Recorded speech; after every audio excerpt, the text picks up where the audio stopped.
All right, taking a look at this lava lamp. There are actually quite a few reasons to get this and quite a few reasons to look at other options, as we can see back here.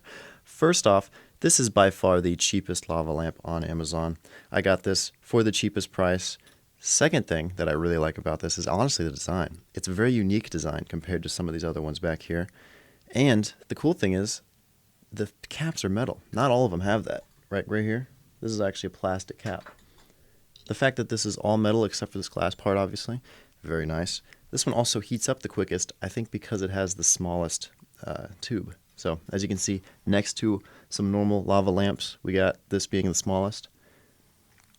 The other nice thing is since it is kind of small, it gets the brightest out of all of them. So this one heats up the fastest and is the brightest. Only thing I dislike about it is how small it is. Honestly, the only thing I dislike. I think if you're looking for a lava lamp, this is an amazing choice. I mean, you can kind of see what it looks like compared to some of these other lava lamps.